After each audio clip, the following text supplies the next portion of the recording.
नमस्कार दोस्तों, कैसे हैं आप सभी? आप सभी का स्वागत है आपके अपने चैनल राजीव कॉम्पिटिटिव क्लासेस में। दोस्तों, आज का वीडियो आप लोगों के लिए काफ़ी ज़्यादा इम्पोर्टेंट होने वाला है क्योंकि आज के इस वीडियो में हम BPSC TRE 1.0, BPSC TRE 2.0, BPSC TRE 3.0 का पीवाईक्यू देखेंगे और वो भी ये वीडियो हर एक क्लास के लिए इम्पोर्टेंट है। अगर आप 1 टू 5 के लिए तैयारी कर रहे हैं, 6 टू 8 के लिए कर रहे हैं, 9-10 के लिए कर रहे हैं, 11-12 के लिए कर रहे हैं, टीआरई 4 के लिए, तो ये वीडियो आप लोगों के लिए काफ़ी ज़्यादा इम्पोर्टेंट है क्योंकि इस वीडियो में हम पीवाईक्यू का पूरा सारांश देखेंगे। टीआरई 1 का, टीआरई 2 का और टीआरई 3 का। और स्पेशली हम भारतीय राष्ट्रीय आंदोलन देखेंगे क्योंकि टीआरई 1, टीआरई 2, टीआरई 3 में सबसे ज़्यादा अगर कहीं से वेटेज रहता है कोई प्रश्न का तो वो भारतीय राष्ट्रीय आंदोलन हिस्ट्री से रहता है, मॉडर्न हिस्ट्री का। तो वीडियो काफ़ी ज़्यादा इम्पोर्टेंट है टीआरई 4 स्टूडेंट के लिए, हर एक क्लास के लिए। तो वीडियो को आप लोग एंड तक देखिएगा और इस वीडियो को, इस सेशन को ज़्यादा से ज़्यादा शेयर कीजिएगा। वीडियो को हम लोग शुरू करते हैं। अब सबसे पहला आप लोगों के लिए प्रश्न है कि निम्न में से कौन भारतवर्ष के प्रथम निर्वोध एवं सर्वसम्मानित से निर्वाचित राष्ट्रपति हुए थे? तो इसका राइट आंसर क्या होता है? नीलम संजीव रेड्डी। अब सबसे पहले इस प्रकार का प्रश्न कहाँ से पूछा जाता है, कौन सा बुक से पूछा जाता है, ये भी मैं आप लोगों को बता देना चाहता हूँ। ये आप लोगों का महेश कुमार वर्णवाल जी का बुक आता है जिसके तहत आप लोगों का ये पूछा गया है। ये बात अलग है कि एनसीईआरटी, एससीईआरटी आप लोगों को पढ़ना है, लेकिन महेश कुमार वर्णवाल जी का जो बुक है उसमें पॉइंट टू पॉइंट आप लोगों का एक-एक प्रश्न का उत्तर दिया गया है। जैसे कि देख सकते हैं उनका बुक में है कि निर्विरोध रूप से चुने गए भारत के प्रथम राष्ट्रपति कौन थे? तो यहाँ पे नाम दिया गया है नीलम संजीव रेड्डी और यहाँ पे प्रश्न भी यही वाला पूछा गया है। तो इस प्रकार से अगर आप बुक से पढ़ते हैं पॉइंट टू पॉइंट तो आपके मन में लोड हो जाता है। उसके बाद फिर अगर इस प्रकार का प्रश्न एग्जामिनेशन में पूछा जाता है तो आप सक्षम हैं उसका उत्तर देने के लिए। यहाँ पे देखिएगा दूसरा प्रश्न आप लोगों का पूछा गया है 1885 में भारतीय राष्ट्रीय कांग्रेस की स्थापना किसने की थी? तो इसमें सबसे पहला है सुरेंद्र नाथ बनर्जी, गोपाल कृष्ण गोखले, दादा भाई नौरोजी, उपयुक्त में से एक से अधिक। तो इसमें होगा उपयुक्त में से कोई नहीं क्योंकि 1885 में भारतीय राष्ट्रीय आंदोलन के जो संस्थापक थे वो ए.ओ. ह्यूम थे, जो कि एक ब्रिटिश अधिकारी थे। तो इसमें जितना भी नाम दिया गया है ये सभी इंडियन का नाम दिया गया है। तो आप लोग यहाँ पे अच्छे रूप से समझ सकते हैं। बहुत सिंपल प्रश्न आप लोगों का पूछा जाता है हर एक कक्षा के लिए टीआरई में। आगे प्रश्न है आप लोगों का कि निम्नलिखित में से कौन सी एक श्रृंखला है? तो इसमें आप लोगों का घास है, हिरन है और बाघ है। बिहार में बाबियों की गतिविधियां का मुख्य केंद्र कौन सा था? ये बहुत बार रिपीट किया गया है।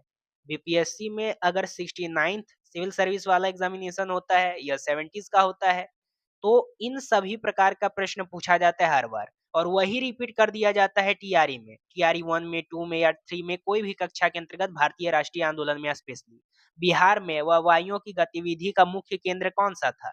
तो अब यहाँ पे क्या पूछा गया सो समझिए, बिहार।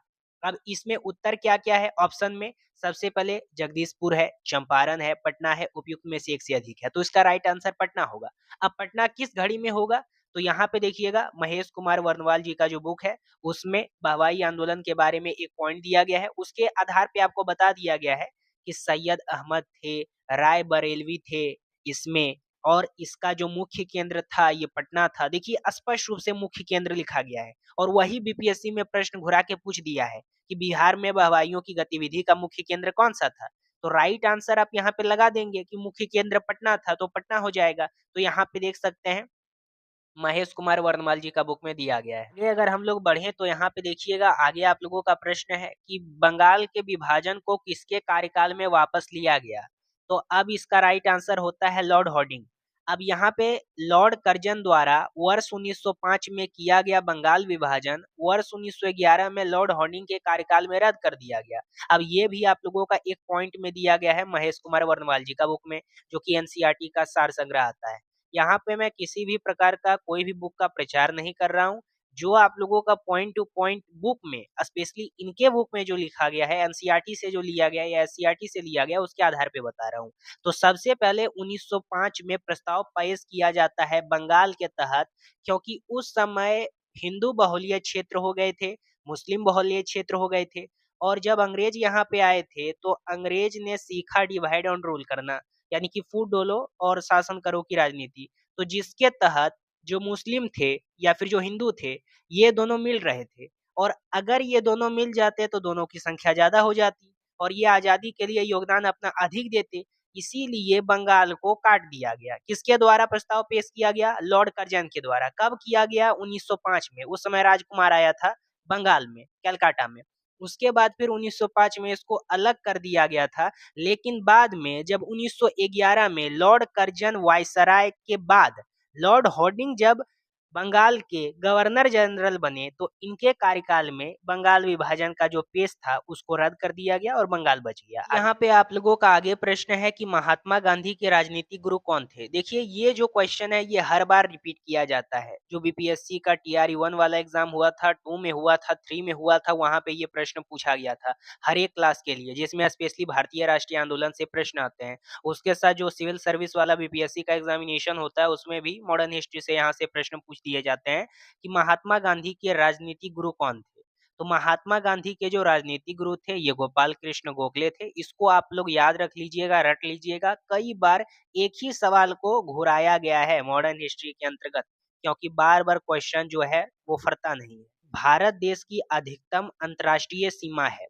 अब सबसे पहले पाकिस्तान के साथ, नेपाल के साथ, बांग्लादेश के साथ, तो इसका राइट आंसर होगा बांग्लादेश।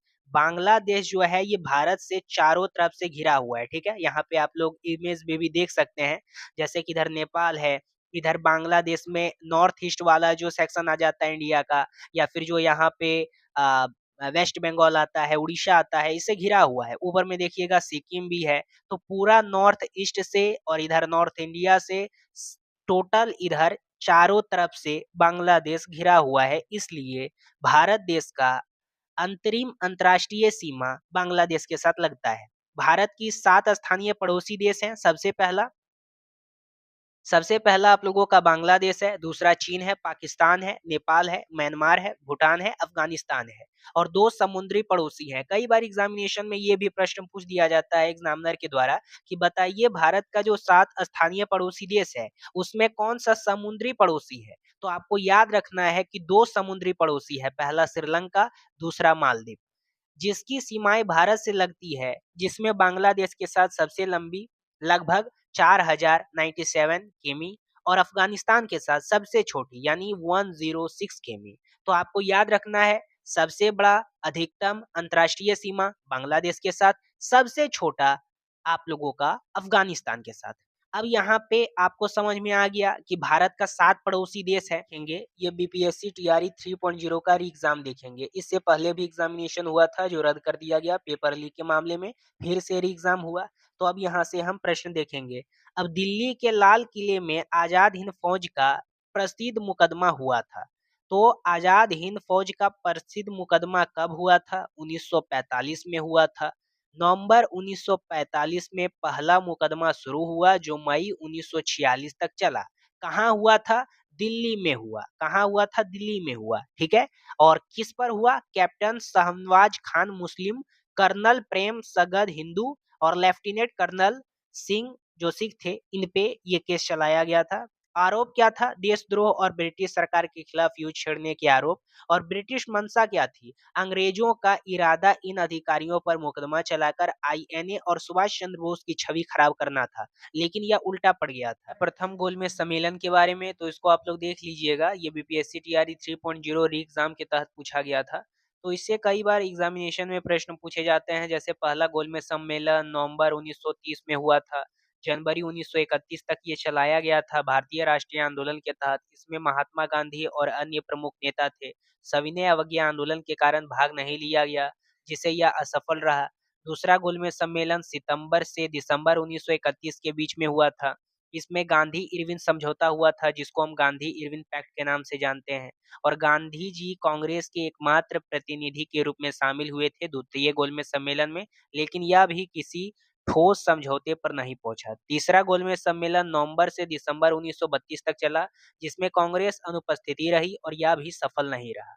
अब यहाँ पे देखिएगा, मुख्य आप लोगों का सहभागी कौन है? ब्रिटिश पक्ष के तहत प्रधानमंत्री हैं, इसका नाम आप याद रखिएगा, ठीक है। और ये अध्यक्ष उस समय बने थे जो ब्रिटिश के प्रधानमंत्री तत्कालीन थे। भारतीय पक्ष कौन था? तो doctor B are Ambedkar ji थे, तेज बहादुर सप्रू जी थे, मोहम्मद अली जिन्ना थे, सरोजिनी नायडू थी, एकमात्र महिला, और अन्य विभिन्न दल के नेतागण थे। तो ये सभी यहाँ पे गए थे, ठीक है।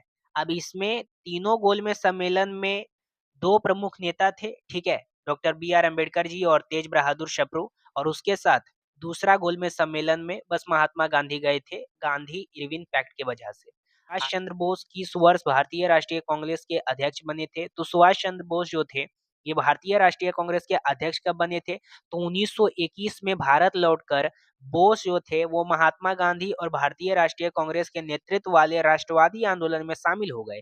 उन्होंने जवाहरलाल नेहरू का अनुसरण करते हुए कांग्रेस के भीतर एक ऐसे समूह का नेतृत्व किया जो संवैधानिक सुधार के लिए कम उत्सुक और समाजवाद के लिए अधिक खुला था। बोस 1938 में कांग्रेस अध्यक्ष बने थे। 1938 में, यानी ऑप्शन ए राइट होगा। सुभाष चंद्र बोस 1938 में कांग्रेस के अध्यक्ष बने थे। 1885 में भारतीय राष्ट्रीय कांग्रेस की स्थापना किसने की थी? ये बीपीएससी टीआरई 3.0 री एग्जाम में पूछ दिया गया। अब ये आप लोगों का 28 दिसंबर 1885 को भारतीय राष्ट्रीय कांग्रेस की स्थापना गोपाल दास तेजपाल सांस्कृतिक कॉलेज में बंबई में हुई, जिसमें 72 प्रतिनिधि उपस्थित थे। इनका जो संस्थापक था ये ए.ओ. ह्यूम थे, महासचिव के रूप में कार्यभार संभाला, और उमेश चंद्र बनर्जी को अध्यक्ष चुना गया था 1885 में। तो कहीं पे भी इसमें क्या पूछा गया है? 1885 में भारतीय राष्ट्रीय कांग्रेस की स्थापना किसने की? तो ए.ओ. ह्यूम ने की, लेकिन इसमें कहीं पे भी उनका जिक्र नहीं है, तो उपयुक्त में से कोई नहीं होगा। यहीं पे अगर पूछ दिया जाता कि उस समय भारतीय राष्ट्रीय कांग्रेस के समय में 1885 में किसको अध्यक्ष चुना गया था 72 प्रतिनिधि के रूप में, तो उसमें भारतीय थे उमेश चंद्र बनर्जी, और इसके संस्थापक कौन थे? तो ये थे ए.ओ. ह्यूम। में सर विलियम जोन्स के द्वारा इसकी स्थापना की गई थी। कुछ पॉइंट्स है, इसको आप लोग देख लीजिएगा, समझ लीजिएगा। आगे आप लोगों का प्रश्न है कि बंगाल के विभाजन को किसके कार्यकाल में वापस लिया गया? ये बीपीएससी टीआरई 3.0 का री एग्जाम का प्रश्न है। तो इसका राइट उत्तर क्या हो जाएगा? Lord Hardinge. बंगाल का विभाजन 1905 के तत्काल वायसराय जो थे ये लॉर्ड कर्जन थे, लेकिन घोषणा 19 जुलाई 1905 को हुई और यह 16 अक्टूबर 1905 से प्रभावित हुआ। इस विभाजन का उद्देश्य बड़े प्रशासनिक क्षेत्रों को संभालना था, और इसके तहत बंगाल को 2 भागों में बांटा गया, एक मुस्लिम बहुलीय पूर्वी भाग और एक हिंदू बहुल पश्चिमी भाग। कब इसको किया गया था? 19 जुलाई 1905 को किया गया, और 16 अक्टूबर को इसको लागू कर दिया गया। तत्कालीन वायसराय कौन थे? लॉर्ड कर्जन थे, ठीक है। लेकिन यहाँ पे क्या पूछा गया? बंगाल के विभाजन को किसके कार्यकाल में वापस लिया गया? तो ये लॉर्ड हार्डिंग होगा। लेकिन अगर यही पूछा जाता कि बंगाल विभाजन किसके कार्यकाल में कराया गया, तो ये लॉर्ड कर्जन होगा 1905 में। ये आप लोगों का प्रश्न है, साइमन कमीशन की गठन की घोषणा कब की गई थी? तो साइमन कमीशन की गठन की घोषणा आप लोगों का 3 फरवरी को 1928 को किया गया था, ठीक है। गठन नवंबर 1927 में ही कर दिया गया था, लेकिन भारत आगमन 3 फरवरी 1928 को हुआ।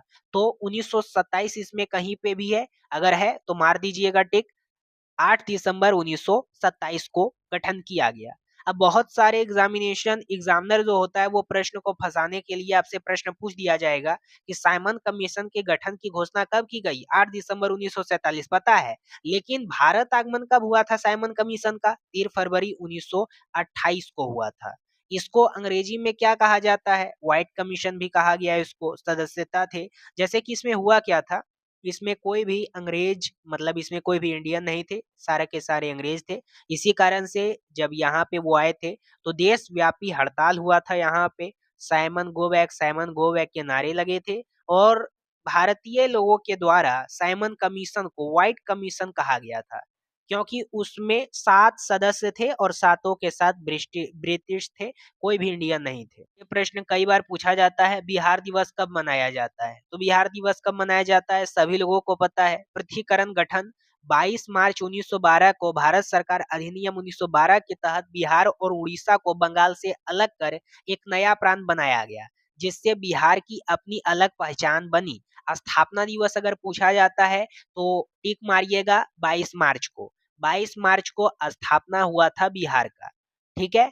यानी कि उस समय बंगाल, उड़ीसा और झारखंड, झारखंड तो बिहार में ही था, ऐसा कह सकते हैं बिहार, उड़ीसा और बंगाल, यानी कि बिहार और उड़ीसा को बंगाल प्रांत से अलग करके एक नया प्रेसिडेंटी बना दिया गया था 22 मार्च को। और इसी उपलक्ष्य में हर साल 22 मार्च को बिहार दिवस मनाया जाता है। तो कई बार बिहार पब्लिक सर्विस कमीशन में या बीपीएससी टीआरई में, हर एक टीआरई 1 में, टीआरई 2 में, टीआरई 3 में कई बार ये एग्जामिनेशन में प्रश्न पूछा गया है, तो इसको आप लोग रट लीजिएगा। आगे आप लोगों का प्रश्न है, बिहार के किस यामपंथी नेता ने बिहार प्रांतीय किसान सभा को लोकप्रिय बनाया था?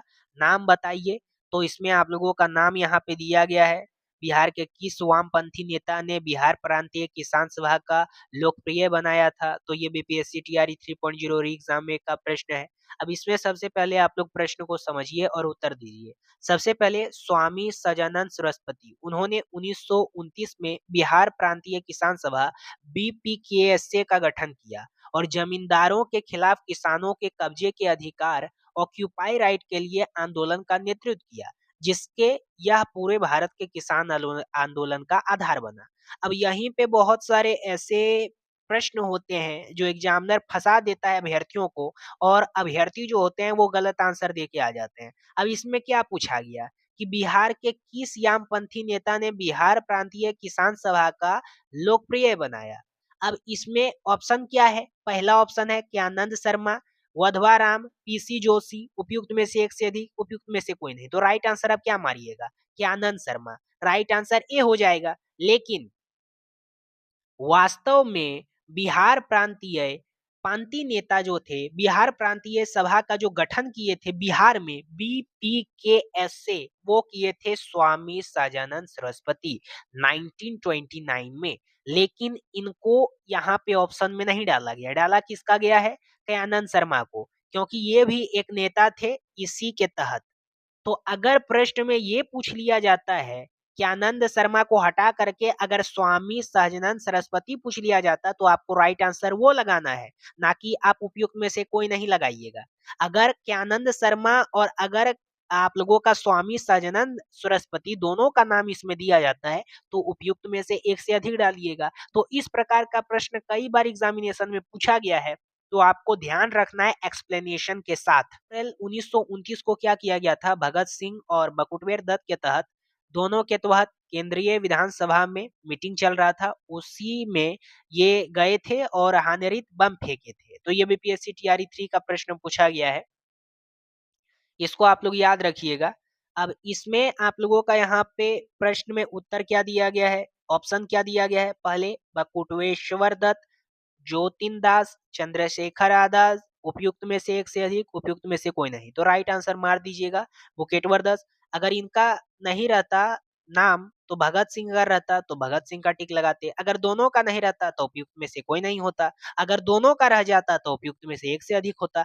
तो एक्सप्लेनेशन के साथ क्वेश्चन पढ़ा कीजिए, तब आप लोगों का माइंड में छप जाएगा, और अगर कहीं से भी एग्जामिनेशन में प्रश्न पूछा जाता है तो आप सक्षम होते हैं उसका उत्तर देने के लिए। 18 में अहमदाबाद के मिल मालिकों और मजदूरों के मध्य विवाद में किसने हस्तक्षेप किया था? तो उस समय महात्मा गांधी थे, जो कि गए थे अहमदाबाद मिल मजदूर हड़ताल करने के लिए, क्योंकि उस समय 1918 में क्या हुआ था, मिल मालिक जो थे और यहाँ पे मजदूर जो थे, इन दोनों के मध्य यहाँ पे लड़ाई हो गया था। किस बात को लेकर? उसमें प्लेग महामारी था, ठीक है, और मजदूरों को दिया जाने वाला प्लेग बोनस बंद हो गया था, जिसके कारण से उन्हें बहुत ज्यादा तकलीफ होने लगी, जिसके कारण से गांधी जी का हस्तक्षेप हुआ और महात्मा गांधी ने मजदूरों को हड़ताल करने और 35% वेतन वृद्धि की मांग करने की सलाह दी, ठीक है। तो जिसके कारण से बाद में ये निपटारा हुआ था। तो ये 1918 वाला जो सिचुएशन होता है अहमदाबाद में, ये कई बार पूछा जाता है। तो इसका राइट आंसर क्या होगा? महात्मा गांधी। आगे आप लोगों का प्रश्न है कि बिहार में 1857 की क्रांति को किसने नेतृत्व किया था? तो ये बिहार के एक जमींदार थे, जिनका दानापुर के जमींदार थे, जिनका नाम वीर कुंवर सिंह था। तो वीर कुंवर सिंह ने 1857 को क्या किया था? ये 80 वर्ष के उस समय थे, ठीक है, बुजुर्ग हो गए थे, और उस समय इन्होंने अपना नेतृत्व किया था बिहार में 1857 में। तो यहाँ पे बीपीएससी टीआरई 3.0 री एग्जाम 2024 का प्रश्न है, महात्मा गांधी के राजनीतिक गुरु कौन थे? तो ये गोपाल कृष्ण गोखले थे, इसको याद रखिएगा। आगे आप लोगों का प्रश्न है, कांग्रेस सोशलिस्ट पार्टी का गठन किस वर्ष हुआ था? तो ये आप लोगों का 1934 में हुआ था, ठीक है? अब ये क्यों किया गया था? तो इसमें आप लोगों का कांग्रेस सोशलिस्ट पार्टी, भारतीय राष्ट्रीय कांग्रेस के भीतर एक समाजवादी गुट थी। इसकी स्थापना 1934 में कांग्रेस के उन सदस्यों द्वारा की गई थी, जिन्होंने गांधी जी के तर्क विरोधी रहस्यवाद और कांग्रेस के प्रति भारतीय कम्युनिस्ट पार्टी के सांप्रदायिक रवैये को अस्वीकार कर दिया था। इसी कारण से इस पार्टी का गठन हुआ था।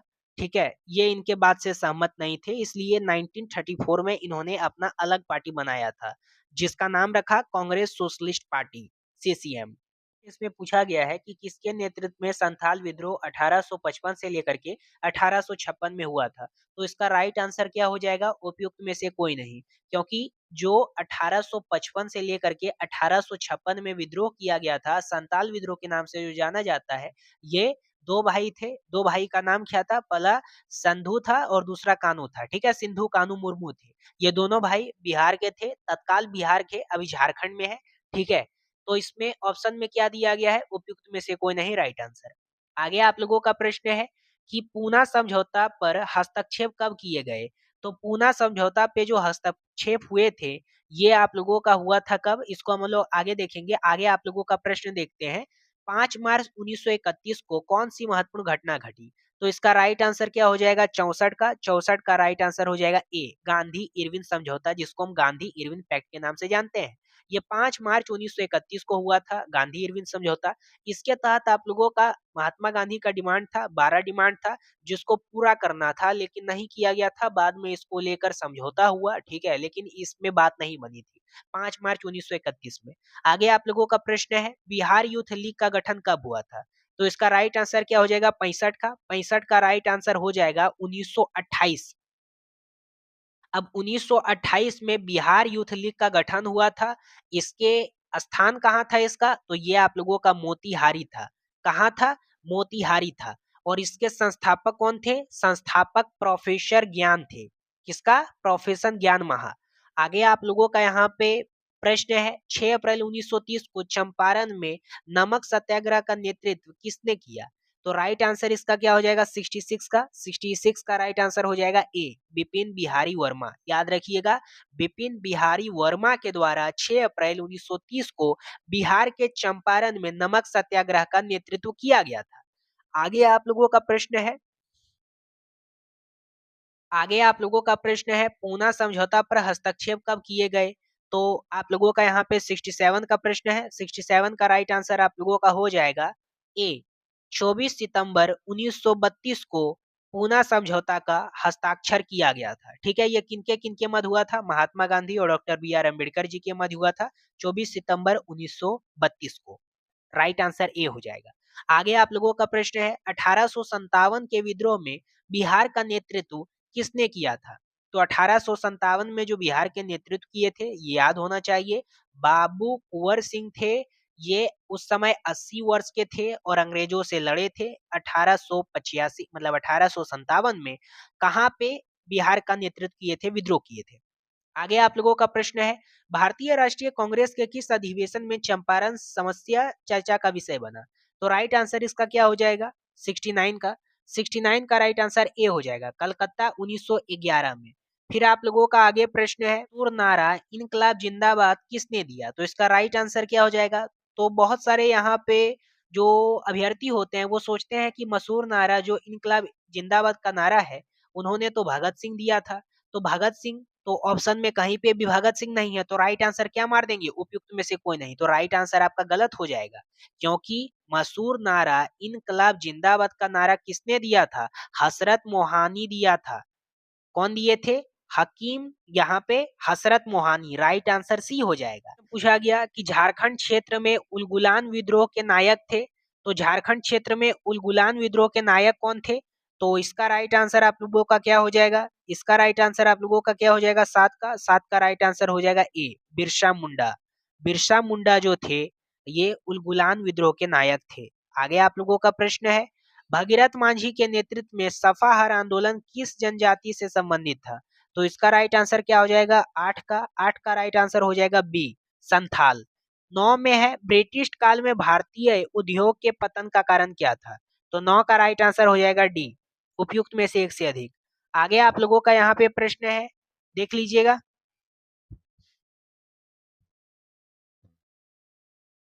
अब यहाँ पे आगे आप लोगों का प्रश्न है, सुभाष चंद्र बोस ने किस स्थान से दिल्ली चलो का अपना प्रसिद्ध घोषणा किया था? तो इसका राइट आंसर क्या हो जाएगा? इसका राइट आंसर सी हो जाएगा, सिंगापुर। आगे आप लोगों का प्रश्न है, किस कांग्रेस सत्र में असहयोग आंदोलन का संकल्प लिया गया था? तो 14 का राइट आंसर हो जाएगा नागपुर। 1920 को महाराष्ट्र के नागपुर सत्र में, कांग्रेस सत्र में असहयोग आंदोलन का संकल्प लिया गया था। कब लिया गया था? 1920 में। और असहयोग आंदोलन कब हुआ था? 1920 में। किसके द्वारा हुआ था? महात्मा गांधी के द्वारा। ये सभी बातों को, कुछ पॉइंट्स है जिसको आप लोगों को याद रखना है। आगे आप लोगों का प्रश्न है, भारतीय राष्ट्रीय कांग्रेस के किस सत्र की महात्मा गांधी ने अध्यक्षता की थी? तो 15 का राइट आंसर हो जाएगा बी, बेलगांव 1924 में। बेलगांव नामक स्थान पे राष्ट्रीय कांग्रेस में महात्मा गांधी के द्वारा अध्यक्षता की गई थी। गांधी की प्रसिद्ध दांडी यात्रा को कौन सा आंदोलन कहा जाता है? तो ये बहुत आसान है, इसको राइट आंसर आप मार लीजिएगा 16 का। 12 मार्च 1930 को नमक सत्याग्रह किया गया था महात्मा गांधी के द्वारा, इसी को दांडी यात्रा के नाम से जाना जाता है। ये शुरू हुआ था साबरमती आश्रम से। ठीक है, आगे आप लोगों का प्रश्न है कि 1857 की क्रांति में किसने जगदीशपुर में विद्रोह का नेतृत्व किया? तो 17 का राइट आंसर आप लोगों का हो जाएगा बी, कुंवर सिंह। किसने फॉरवर्ड ब्लॉक की स्थापना की थी?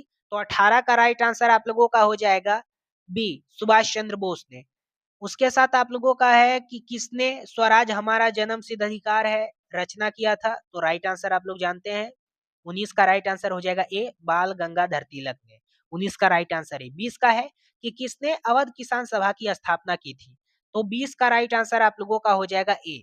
इसका गठन 1920 को हुआ था और इसके संस्थापक कौन थे? बाबा रामचंद्र दास। बाद में अवध किसान सभा में जवाहरलाल नेहरू जो थे वो भी जाकर के इसमें पार्टिसिपेट किए थे, लेकिन इसके असली संस्थापक बाबा रामचंद्र दास थे। इसमें क्या किया जाता था अवध किसान सभा में कि बहुत सारे जो जिनके पास लैंडलेस व्यक्ति जो थे, लैंडलेस पीपल जो थे, जिनके पास कोई भी जमीन नहीं थी, तो एक मीटिंग चलाया गया, आंदोलन चलाया गया जिसको अवध किसान सभा का नाम दिया गया था। उसी में मीटिंग आया, बड़ा बड़ा जमींदार आए थे और जमींदार में ही बहुत सारे जमींदार जो थे, जब इनका भाषण सुने थे तो बहुत सारे जमींदार ने अपना बहुत सारा जमीन दान किया जिसके पास जमीन नहीं था, तो उन्हीं को देखते हुए और जमींदार उसमें दान किए थे। तो इसीलिए अवध किसान सभा की स्थापना की गई थी बाबा रामचंद्र दास के द्वारा।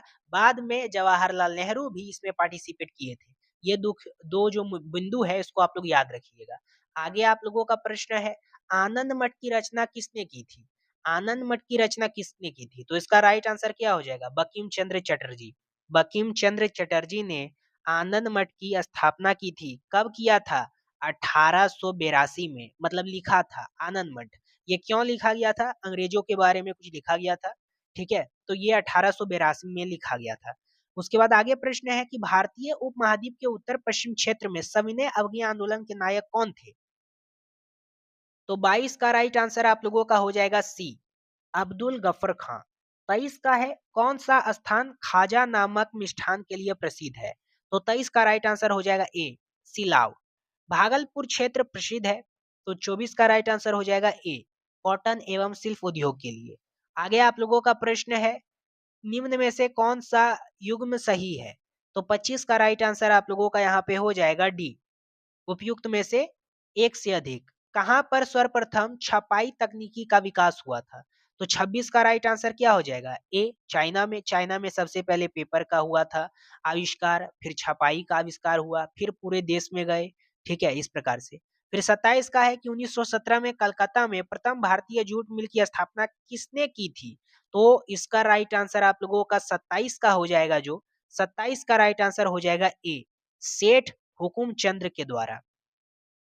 देखिए, अभी भारत में सबसे ज्यादा अगर जूट की कहीं फैक्ट्री है ना, तो ये बंगाल में ही है। होम चाइल्ड्स क्या थे? तो 28 का राइट आंसर हो जाएगा डी, उपयुक्त में से एक से अधिक। स्वदेशी आंदोलन की प्रेरणा हेतु भारत माता की पेंटिंग बनाई, तो इसका राइट आंसर हो जाएगा अवनींद्रनाथ टैगोर। कब बनाया गया था? 1900। कब बनाया गया था? 1905 में बनाया गया था। 29 का राइट आंसर 1905। अब यहीं पे बहुत सारे अभ्यर्थी फंसते हैं नीचे में प्रश्न क्या दिया गया है? रविंद्रनाथ टैगोर। फिर सी में क्या दिया गया है? देवेंद्रनाथ टैगोर। तो ये दोनों भाई थे, इसलिए अगर यहाँ पे पूछा जाएगा कि हमारा देश का जो नेशनल एंथम है जन गण मन, उसके रचयिता कौन थे? रविंद्रनाथ टैगोर। किस भाषा में लिखे थे? बांग्ला भाषा में। बाद में इसको हिंदी में रूपांतरित किया गया। बांग्लादेश का जो राष्ट्रीय लैंग्वेज है, मतलब बांग्लादेश का जो नेशनल एंथम है, अमार सोनार बांग्ला, इसके रचयिता भी रविन्द्रनाथ टैगोर है। और इंडिया के जो जनगण मन है, इनके भी रचयिता रविन्द्रनाथ टैगोर है। लेकिन स्वदेशी आंदोलन से प्रेरणा हेतु भारत माता की जो पेंटिंग का चित्रण किए थे, वो रविंद्रनाथ टैगोर के भाई अविन्द्रनाथ टैगोर किए थे। तो हमेशा याद रखिएगा, दिमाग में बैठा लीजिएगा, नहीं तो कभी भी इस प्रकार का प्रश्न पूछ लिया जाता है और आपसे गलती हो जाएगा। आप ये बात निश्चित है कि आप रविन्द्रनाथ टैगोर मार के आएंगे, लेकिन इसका राइट आंसर होगा ऊपर वाला, अविन्द्रनाथ टैगोर। आगे आप लोगों का प्रश्न है, किसने यंग इटली नामक गुप्त संस्था की स्थापना की थी? तो 30 का राइट आंसर आप लोगों का हो जाएगा ए, मिज्जी। 30 का राइट आंसर मिजाई होगा, ठीक है, गुस्सेप मजाई। इसके द्वारा यंग इटली और यंग यूरोप नामक की स्थापना की गई थी। ये बहुत बड़े जासूस थे फ्रेंच रेवोल्यूशन के दौरान। 1920 ईस्वी के असहयोग आंदोलन के दौरान कांग्रेस के विधान परिषदों के बहिष्कार के सिद्धांत का कौन प्रबल विरोधी था? तो 1920 का राइट आंसर आप लोगों का क्या हो जाएगा? 31 का राइट आंसर इसका हो जाएगा मोतीलाल नेहरू, ठीक है। आगे आप लोगों का प्रश्न है, या किसने कहा कि क्रांतिकारियों का उद्देश्य आतंकवाद नहीं, आपूर्ति क्रांति और क्रांति का उद्देश्य भारत में राष्ट्रीय सरकार की स्थापना है? 32 का राइट आंसर हो जाएगा आप लोगों का बी, सुभाष चंद्र बोस। तो अभी तक मैंने जो भी प्रश्न किए, ये बीपीएससी टीआरई 1, टीआरई 2, टीआरई 3 तीनों में पूछा गया है। 1 to 5, 6 to 8, 9, 10, 11, 12 सभी क्लास में पूछे गए हैं। और ये टीआरई 4 में भी पूछा जाएगा, एक ही क्वेश्चन को रिपीट किया जाएगा। आपको पता होना चाहिए, भूगोल बदल सकता है, सिविक्स बदल सकता है, केमिस्ट्री बदल सकता है, बायोलॉजी बदल सकता है, लेकिन कभी भी हिस्ट्री नहीं बदल सकता है। इसलिए मॉडर्न हिस्ट्री से कहीं से भी अगर भारतीय राष्ट्रीय आंदोलन से प्रश्न पूछा जाता है, तो यही क्वेश्चन को बार बार रिपीट करके हर एक एग्जामिनेशन में प्रश्न पूछा जाता है। बीपीएससी टीआरई 1, 2, 3 में यही सभी प्रश्न को घुरा घुरा के पूछा गया। तो ये सभी प्रश्न को अच्छे रूप से कर लीजिएगा, तो टीआरई 4 में कहीं से भी कोई भी क्लास में भारतीय राष्ट्रीय आंदोलन का प्रश्न पूछा जाता है, तो आप सक्षम होते हैं उसका उत्तर देने के लिए। तो इस वीडियो को ज़्यादा से ज़्यादा शेयर कीजिएगा, सब्सक्राइब कीजिएगा चैनल को, और आगे किस टॉपिक पे आपको वीडियो चाहिए ये भी कमेंट के माध्यम से बताइएगा। धन्यवाद, फिर मिलेंगे कोई अगले अपडेट के साथ।